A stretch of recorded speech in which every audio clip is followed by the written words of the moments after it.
Hi, my name is Karina Akidal. I'm the managing editor of Canadian Auto Dealer, and I'm here with David Robbins from Canadian Black Book. So Canadian Black Book recently did a study on car buying habits in Canada. It was released a bit earlier this year. And one of the sentences that really struck me was that driving less means buying less. So David, maybe you can sort of dive in and give us a little bit of background on the study, but also any key findings that back up that statement. Sure, be happy to. So the study that Canadian Black Book did recently is one that we do every year to track consumer behaviors and opinions and buying habits. And due to COVID, we've found that, as you'd expect, consumers are driving less.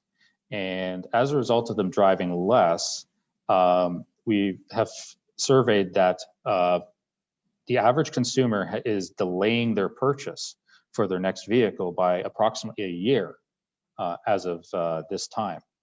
And if this study continues where consumers are still driving less for the next year as well, we may see that buying pattern also extend a little further than that year time period.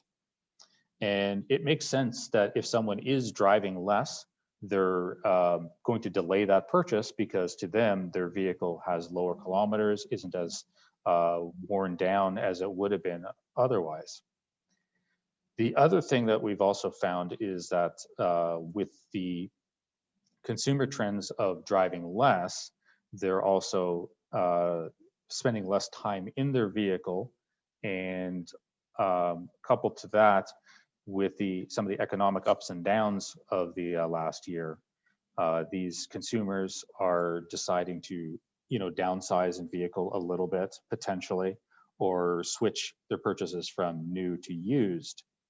So is it, driving less, buying less, is it all sort of bad news for dealers, or what does this mean for them in the broader sense? It is not really all bad news for dealers. The good news is that when vehicles are coming back off of lease or just being traded in, dealers are going to be getting either now or in the future vehicles of that age with lower kilometers in better condition. So it does provide dealers better quality of used car vehicles in the future to sell more easily to another consumer. And so the report also touches on the situation with electric vehicles. What can dealers expect from that market?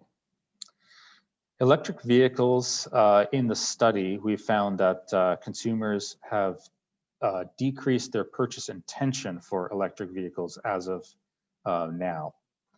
We do expect that it's probably going to change once we're in a post-pandemic situation. But right now, consumers don't feel as drawn to buying an electric vehicle because one of the draws for consumers for an electric vehicle is the gas savings that they'll have.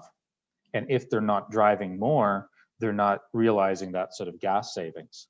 So that seems to be the main driving factor for why purchase intention at the moment for electric vehicles is down. I'm sure actually a little bit outside of the study, we're hearing about a third wave due to the other COVID variants coming up.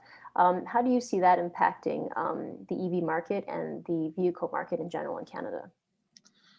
With another third wave, we'll have more lockdowns yet again. It will present more challenges for consumers to actually go out and purchase a vehicle.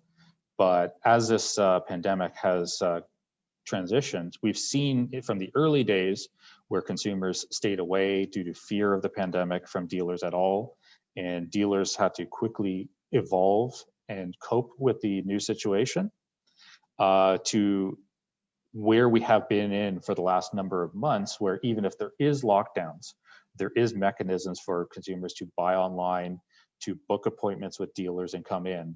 And they have been doing that because dealers have been deemed essential services. So with a third wave, I expect that it should still be continuing with consumers that need to buy a car, going out there and buying cars from dealers. And do you see anything shifting on prices and incentives? Right now, the biggest thing to do with prices and incentives has to do with the chip shortages and new car shortages that are occurring out there in the market. And because of that shortages of new cars, dealers and OEMs are little less likely at the moment to be incentivizing some of the vehicles because they're having a harder time getting vehicles out onto dealer lots on the new front. On the used front, what we're seeing is the lack of new supply has been drawing up the prices of used vehicles at the wholesale market. Well, I'm going to shift you back to the report now. That was just a side detour. One of the things I also want to know, I'm curious about this, is what was the most surprising fact or finding, I should say, that you discovered from the report? The most surprising factor, I think, was just the segments of where people were and of the different categories of age and income levels of how they're shifting their buying habits. That some of the younger people, younger demographics, were a little bit more likely in comparison to the higher income brackets to still buy a car during this pandemic time period. And part of that seems to be the shift temporarily, at least, away from ride-sharing programs, Uber, and sort of public means of transit like that. That during the pandemic, there's been more resistance to go to for public health benefits. So those people ended up being a little bit more likely in comparison to upper demographics to purchase vehicles. Perfect. So my last question for you will be if you have any advice for dealers or insights you want to offer them as we're in the second wave or even towards as they look at that third wave coming along?